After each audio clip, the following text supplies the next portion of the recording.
नमस्कार. आपल्या कथामालेतील आणखी एका भागाकडे जाताना एका अत्यंत महत्त्वाच्या आणि इंटरेस्टिंग पुराणातील पात्रावर आपण बोलणार आहोत. मी इंटरेस्टिंग आहे यासाठी म्हणतोय की त्याच्याविषयीचे विवाद खूप आहेत. मी महाभारतातल्या द्रौपदीवर आज बोलणार आहे. द्रौपदीचा अपमान किती झाला हो. म्हणजे मला कधी कधी वाटतं ना की श्याम पाठकाने सांगितल्याप्रमाणे जेव्हा माणसाचा पावलापावली अपमान होऊ लागते, इज्जत घेतली जाऊ लागते, तेव्हा आपली द्रौपदी झालेली असते. या द्रौपदीचा पावलापावलावर अपमान झालेला आहे, पावलापावलावर अपमान झाला आहे. आणि मला तर असं वाटतं की महाभारताचं महाभयंकर युद्ध या द्रौपदीच्या अपमानाचा बदला घेण्यासाठीच झालं होतं. द्रौपदीच्या अपमानाचा बदला घेण्यासाठीच झालं होतं. हे द्रौपदी अत्यंत एक महत्त्वपूर्ण पात्र आहे, हे लक्षात ठेवा. आपण भगवान श्रीकृष्णावर प्रेम करणाऱ्या अनेकांच्या कथा ऐकतो, पाहतो, वाचतो. सगळ्यात मोठी कथा असते ती राधेची. राधा आणि कृष्णाचं नातं काय हे भल्या भल्यांना समजणार नाही असं ते छान नातं. कोणी म्हणतं राधा कृष्णाच्या पेक्षा वयाने खूप मोठी होती हो, आणि तरीही ती कृष्णावर प्रेम करायची. पुढच्या कुठल्या भागामध्ये राधा आणि कृष्णाचं नातं आपण समजून घेण्याचा प्रयत्न करूया. आणि गंमत सांगू, राधा कृष्णाचं नातं सांगायला एक भाग काय 100 भाग सुद्धा पुरणार नाहीत, इतकं ते सुंदर नातं आहे. राधा शब्दातच कसं आहे बघा. धारा माहिती ना तुम्हाला, धारा म्हणजे जी वाहते ती, आणि धारा वाहते आपल्या उगमाकडून सागराकडं. म्हणजे कुठल्या तरी डोंगराच्या माथ्यावरती पाणी पडतं आणि ती धारा त्याची बनते. ती वाहत वाहत तिचा खळखळ अवखळ झरा बनतो, त्या झऱ्याचा ओढा बनतो, ओढ्याची नदी बनते, नदीचा महानद बनतो, एखाद्या संगमावर जातो आणि त्या संगमातून सागराकडे जातो. हा भवसागर संसाराचा भवसागर आहे. धारा वाहत असते, ती आपल्या उगमाकडून संसाराच्या भवसागराकडं. राधा नेमकी उलटी वाहते, ती भवसागराकडून आपल्या उगमस्थानाकडे वाहत असते. राधेचं वाहनच हे विलक्षण आहे, ते उलट आहे. आपल्याला राधा समजून घ्यायची नाही आहे, आपल्याला जरा पुढे जायचं आहे. राधेसोबत अनेक गोपिकांचे कृष्णासोबतचे सुमधुर संबंध आपण बघितले. अगदी अलीकडच्या काळामध्ये मीरा आणि कृष्णाची भक्ती सुद्धा बघितली आहे. अक्सर औरतें अपने पति को अपना भगवान मान लेती है. मैंने भगवान को ही अपना पति मान लिया तो मुझे पागल क्यों कहा जा रहा है. हा मीरेचा प्रश्न आपल्या सगळ्याला अंतर्मुख करून जातो. राधा, मीरा, गोपिका, सत्यभामा, रुक्मिणी, जांबुवंती, कितीतरी वेड्या त्या कृष्णाच्या. या सगळ्यांच्या मध्ये असंच वेडं प्रेम करणारी आणखी एक व्यक्ती म्हणजे महाभारतातील द्रौपदी.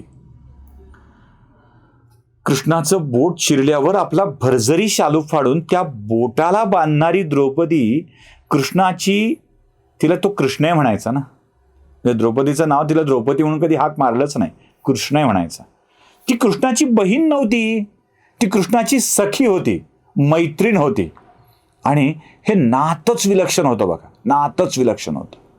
पण द्रौपदीचं हे नातं आहे ना, ते फार सुरेख आहे. म्हणजे द्रौपदीच्या विषयात एक वाक्य फार छान आहे. व्यथा ही भक्ती असते आणि हीच भक्ती द्रौपदी कृष्णावर करत आलेली आहे. व्यथा ही भक्ती असते आणि हीच भक्ती ती करत आलेली आहे. ज्या वेळी तिला व्यथा होईल ना, त्या वेळी तिने कृष्णाला हाक मारली आहे आणि कृष्णाला यावं लागलंय हो, यावंच लागलंय. आणि तिला दुसरं कृष्णाशिवाय काही माहीतच नव्हतं. द्रौपदीची अवस्था तीच होती, दुसरं काही माहीतच नव्हतं. तिच्या आयुष्याचं सगळं काही म्हणजे कृष्णेच्या आयुष्याचं सगळं काही म्हणजे कृष्ण होतं, बस, बाकी काहीच नाही. ती व्यथा ही भक्ती असते. काय म्हणालो ते सांगू ना तुम्हाला. एक गाणं आहे बघा संदीप खरेंचं आणि सलील कुलकर्णींचं. सलील कुलकर्णींनी गायलेलं आणि संदीप खरेंनी लिहिलेली कविता आहे, तिचं गाणं झालं. तुम्ही म्हणाला अध्यात्मात हे कुठून आणलं. आजकालच्या गाण्यामध्येही काय अध्यात्म असतं ते तुम्हाला कळलं पाहिजे. देवा मला रोज एक अपघात कर. गाणं आहे, कविता आहे, प्रेमातली आहे. देवा मला रोज एक अपघात कर आणि तिच्या हातानेच जखमा या भर. तिच्या हाताने जखमा भरून घेताना जो काही आनंद आहे ना, तिच्या हाताने जखमा भरून घेताना जो काही आनंद आहे ना, तो अपघाताच्या दुःखालाही बाजूला सारतो. अपघाताच्या दुःखालाही बाजूला सारतो. तिच्या हाताने जखमा भरून निघणार असतील तर देवा मला रोज एक अपघात कर. व्यथा हीच भक्ती असते. आपलं माणूस आजारपणात आपली सेवा करतो तेव्हा किती बरं वाटतं बरं. म्हणजे आपला प्रचंड पाय दुखलेला असावा आणि त्या दुखऱ्या पायावरती, मुडपलेल्या पायावरती बायकोनी काहीतरी लावून द्यावं, काय बरं वाटतं ना. बायको कशाला, आईनी काहीतरी तेल लावून द्यावं, काहीतरी लावून द्यावं, किती बरं वाटतं ना. कधी कधी लावणाऱ्या माणसावरच जखमा भरून जातात, असे त्या जखमांचं वैशिष्ट्य असतं. व्यथा ही भक्ती असते. आणि असा कोणी आपला माणूस जखमेवरती फुंकर घालणार असेल तर जखम झालेली परवडली. जखम झालेली परवडली. एक एक जखमेला म्हणे स्वर्गात मिळते अप्सरा, उघडता हे हृदय माझे इंद्रही थर कापला. इंद्रपद जातं म्हणून की काय, इंद्रपदाचं सुख मिळणार आहे म्हणून जखमा झाल्या तरी हरकत नाही युद्धातल्या, असं वाटण्याची व्यथा ही भक्ती असते. आणि ही व्यथा भक्ती करतच, व्यथेची भक्ती करतच द्रौपदी पुढे सरकत आलेली आहे. बघा कुठल्या कुठल्या प्रसंगात कृष्ण धावून आलाय. द्रौपदीवरती अनेक अन्याय झालेत, तिच्या एकूणच चरित्रावरती अनेक अन्याय झालेत. म्हणजे ते दुःशासनानं तिला फरफटत फरफटत राजदरबारात घेऊन यावं, ती रजस्वाला होती, विटाळशी होती, तिला फरफटत फरफटत घेऊन यावं आणि सांगावं की अरे फेड तिचा लुगडा. द्रौपदी सुन्न आहे, सभागृह शांत आहे. दुर्योधन आपल्या मांडीवर हात ठेवून सांगतो 5 नवरे काय आणि मी 6वा काय, बस माझ्या मांडीवर. कर्णही त्याला दुजोरा देतो. धृतराष्ट्र शांत असतो, भीष्म शांत असतात, कृपाचार्य शांत असतात, द्रोणाचार्य शांत असतात, विदुर काही बोलूच शकत नाहीत. दरबार शांत आहे. पती हरलेला आहे, अधिकार नसताना द्यूतात लावलेला आहे. हरलेल्या पतींच्या समवेत तिला 5वा काय आणि 6वा काय म्हणून दुर्योधनाच्या मांडीवर बसण्याचं आवाहन केलं जातं. आणि त्यावेळेला ती मनातून धावा करत असते. व्यथा ही भक्ती आहे. ती धावा करत असते. कुठेस कान्हा, कुठेस काळ्या, अरे तुझ्या मैत्रिणीच्या साडीला हात घातला जातोय, कुठेस तू. आणि त्याच वेळी भगवान श्रीकृष्ण अवतरित होऊन इतके वस्त्र द्रौपदीला देतात. ताकद लागते हो. जगन्नियंत्यानं येऊन आपल्या सखीच्या, आपल्या कृष्णेच्या, तिच्या चारित्र्याला वाचविण्यासाठी वस्त्रांची चळत लावून टाकावी.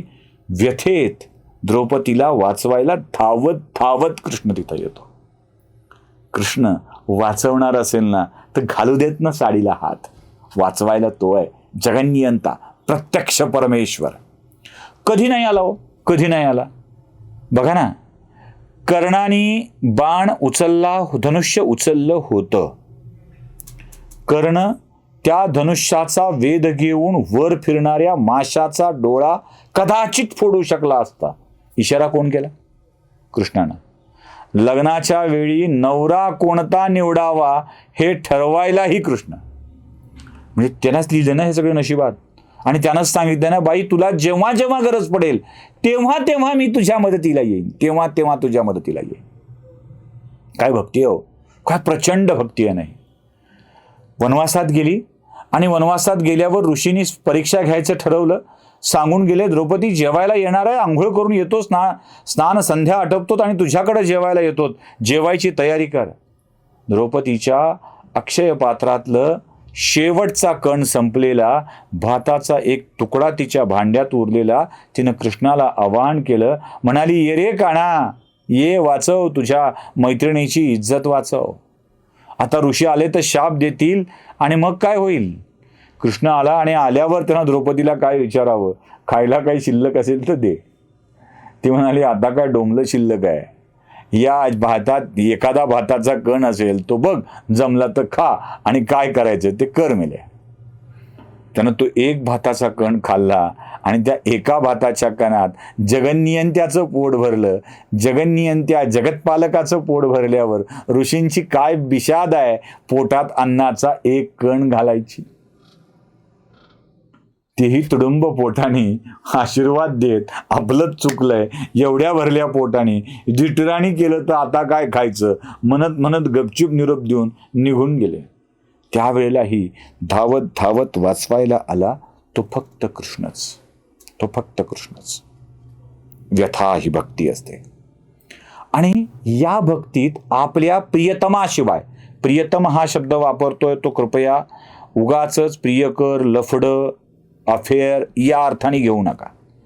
आपल्या प्रियतमाशिवाय दुसऱ्या कोणाचाच काही दिसत नाही. बाकी जगाचा विसर पडलेला असतो, फक्त तोच आठवतो. द्रौपदीला जेव्हा जेव्हा असा प्रसंग आलाय तेव्हा आठवण झालीये ती फक्त भगवान श्रीकृष्णाचीच, आणि तिनं त्यांनाच हाक मारली आहे. शेवटचा प्रसंग तर फार मस्त आहे, खूप मस्त आहे. अश्वत्थामा, महाभारताचं युद्ध संपलेलं होतं आणि कुलगुरू कृपाचार्य यांच्या सोबत अश्वत्थामा सुडानं पेटलेला होता. पांडवांच्या छावणीमध्ये घुसून रात्री झोपलेल्या पांडवांना संपवून टाकायचं हा कट अश्वत्थाम्याने रचलेला होता. पांडवांच्या छावणीत शिबिरामध्ये एका तंबूत 5 जण आरामात झोपलेली होती आणि अश्वत्थाम्यानं रात्री जाऊन त्या 5ही जणांचे शिर कापले होते. पांडवांचा खात्मा केल्याचा आनंद अश्वत्थाम्याला झाला होता. पण त्याच्या लक्षात नव्हतं आलं की सगळेच्या सगळे पांडव निघून गेलेले आहेत. सगळेच्या सगळे पांडव निघून गेलेले आहेत आणि त्यांची मुलं तिथं आहेत, द्रौपदीची मुलं. पांडव परत आले आणि बघितलं की आपल्या सगळ्याच मुलांना अश्वत्थाम्यानं मारून टाकलेला आहे, जीव घेतलेला आहे. अशा वेळी द्रौपदीनं बघितलं की आपल्या सगळ्याच मुलांचं कलेवर निश्चित पडलेलं आहे. तिनं पुन्हा ना युधिष्ठिराकडं बघितलं, ना अर्जुनाकडं बघितलं, ना भीमाकडं बघितलं, ना नकुल, ना सहदेव.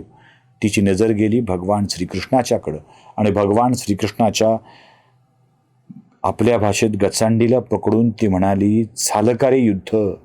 संपलं युद्ध? एका आईच्या सगळ्याच गर्भाला संपवून टाकून या युद्धाचा शेवट झालाय का ना? या युद्धाचा शेवट झालाय. तुला काय प्राप्त झालं का ना या युद्धानंतर? अरे ज्यांच्यासाठी हे राज्य मिळवायचं तेच शिल्लक राहिले नाहीत. माझी 5च्या 5 पुत्र आज संपलीत. ज्यांच्या हाती मी राज्य सोपवायला हवं होतं ते आज शिल्लक राहिलेले नाहीत. आता या राज्याला घेऊन तरी काय करायचं? हमसून हमसून रडू लागली आणि कृष्णाच्या खांद्यावरती डोकं ठेवून तिनं चिंब करून टाकला कृष्णाचा खांदा. कृष्णाने आपल्या एका हातानं द्रौपदीच्या डोक्यावर हात ठेवून सांगितलं, कृष्णे, गेलीत तुझी पोरं. तुला खूप दुःख होत आहे. देऊ परत तुझी पोरं तुला. सगळीच पोरं तुला परत करू शकतो. तिथूनच कृष्णाकडे बघितलं आणि त्याला म्हणाली, आता परत देतो म्हणतोयस, तू हा संहारच थांबवू शकला असतास ना? मरणापासूनच वाचवू शकला असतास ना? हे मरणच थांबवू शकला असतास ना? मग का मरू दिलंस? का घडू दिलंस हे सगळं युद्ध? तेव्हा भगवान श्रीकृष्णाने द्रौपदीला सांगितलं, हे युद्ध तुझ्या पोराला राज्य सुपूर्द करण्यासाठी घडलं नव्हतं द्रौपदी. हे युद्ध तुझ्या पोराला, तुझ्या नातवाला राज्य मिळावं यासाठी नव्हतं घडलं द्रौपदी. हे युद्ध पाप्यांना संपविण्यासाठी घडलं होतं. पापी संपले, ह्या युद्धाचं कारण संपलं द्रौपदी. तू म्हणत असशील तर तुला तुझी पोरं मी परत देऊ शकतो. तेवढ्यात द्रौपदी कृष्णाकडे बघून म्हणाली, नको, नकोच देऊ परत, कारण ती आता तुझ्या रूपात एक रूप झालेली आहे. मग कृष्ण म्हणाला, रडलीस कशा करता? रडलीस कशा करता? का असा आग्रह केला होतास की परत दे म्हणून? ती म्हणाली, अरे रडली ती आई, रडली ती आई, आणि आता नको म्हणते, ती तुझी भक्त आहे, ती तुझ्या रूपाला ओळखलेली भक्त आहे, त्यामुळे तुझ्या भक्ताला आता हे असलं काहीच नको आहे. द्रौपदीचं इतकं निरातिशय प्रेम कृष्णावरती होतं. आणि कृष्णावरती कोण प्रेम करत नाही? कोण प्रेम करत नाही? तुम्ही, आम्ही, आपण सगळेच त्या कृष्णावरती प्रेम करत असतो. द्रौपदीचं हे सगळं असणं हे त्या कृष्णाचीच सगळी पद्धत होती, त्यानं ठरवलेलं होतं आणि तशी ती द्रौपदी झालेली होती. तिच्यावरचा अन्याय होत होता आणि त्या अन्यायाचं निराकरण करायला भगवान श्रीकृष्ण येत होता. तेच अन्यायाचं निराकरण करण्यासाठी भगवंताचं येणं द्रौपदीच्यासाठी खूप महत्त्वपूर्ण होतं. व्यथा ही भक्ती होत होती आणि त्याच व्यथेतून ती रोज तिच्या आराध्याला प्राप्त करत होती. एवढंच आजच्या कथेचं सार आहे. रामकृष्ण.